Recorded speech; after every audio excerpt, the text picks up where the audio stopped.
Alright, now we're on to round 4. In my pattern it tells me that round 4 through round 21 I'm going to be doing the same thing. I'm going to single crochet into my first stitch, and then I'm going to chain 1 and skip and chain 1 and skip for 16 all the way around each round. So that gives me, I've done 3 rows, gives me 17 left, so I've marked it.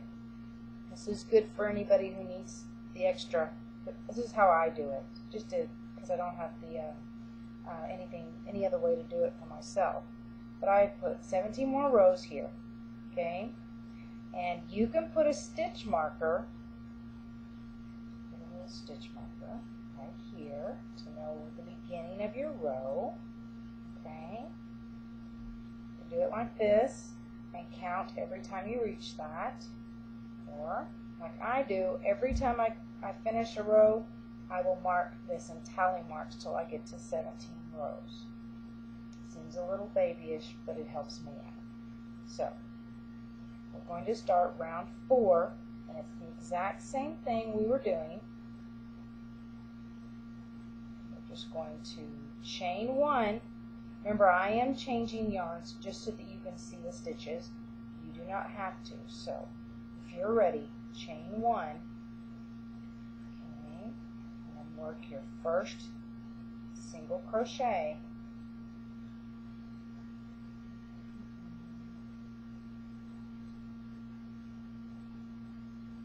Chain 1 up, okay? Just like that. And we're going to skip 1, move over, and chain 1 up, skip, go into the next one, single crochet and chain 1 up, skip, and go into the next one. Your chain 1, skip, and go to the next one.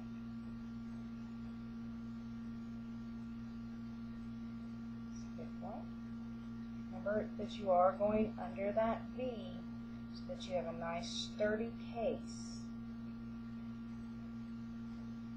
Chain 1. When you get to the round, pull it out a little bit so you can see your stitches. Okay?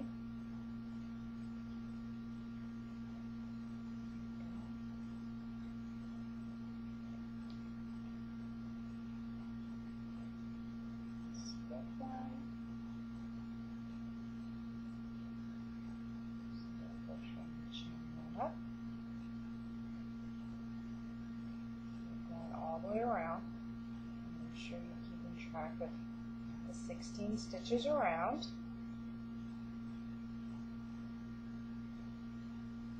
Chain 1 up.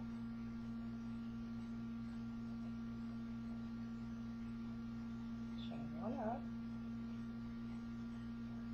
It's not the pattern itself is not that difficult. It's just the beginning.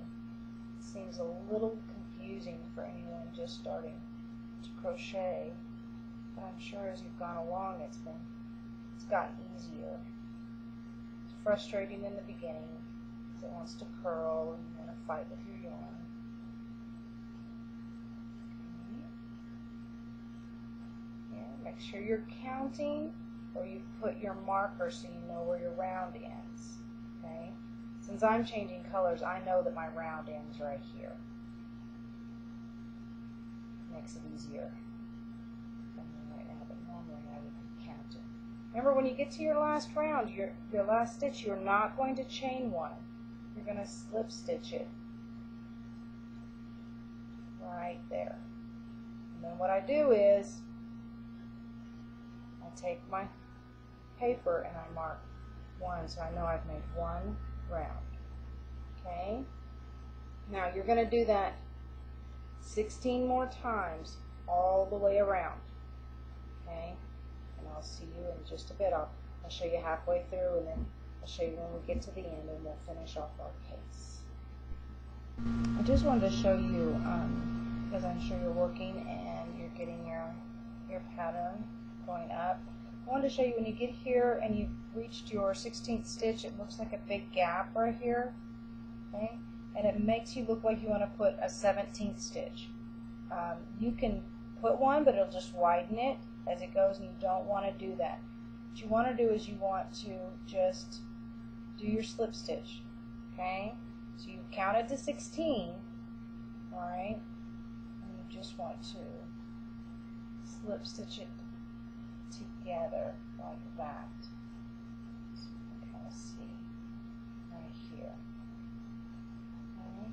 I may have, when I was counting before, I may have put 17 stitches in here, but remember to always just do 16 and then connect it with your slip stitch at the end, okay? And then chain one and then start your next round. And you can see as you're going, it looks like a little holder. Just want to make sure everybody saw that, so that when you got to the end, you weren't scared about the big gap. Remember just to put your little slip stitch in. We just wanted to show you this is 5 rows into making our 17 rows, row 4 through 21. So this is 5 rows in. Okay, should be doing having a nice little pocket. Okay, the base should be nice here. She'll be getting easier and easier as you go around. Just wanted to show you what that looked like. That way you can make sure you're on the same track as me. Okay. Okay, I'm starting row 15. You can see, I'm sure yours is getting nice and long as well. It's a nice little pocket. So I've started row 15. You can see the different colors. Hope you're remembering to skip and chain one as you go. That's number 2, 3,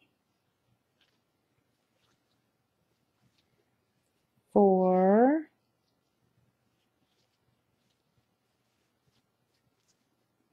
5,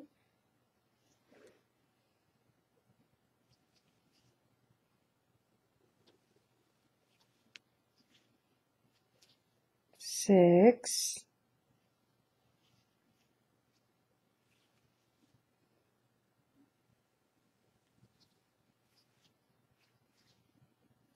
7,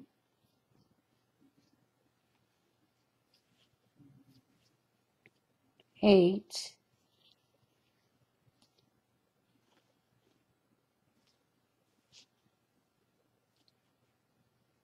9,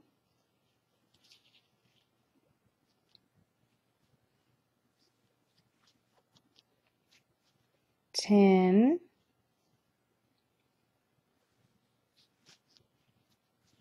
11,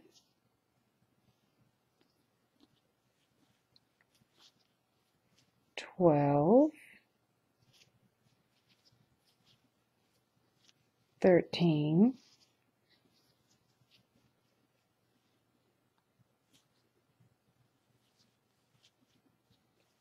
14,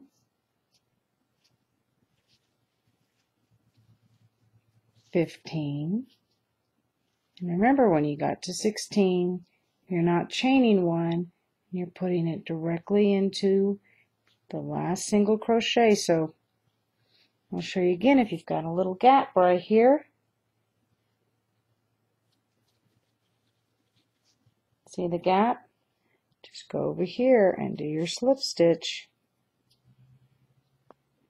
Pull it right through for row number 15. You can see it. I'll back it up a little bit so you can see it. Okay. Only have 2 more rows after this, and then we'll finish it off.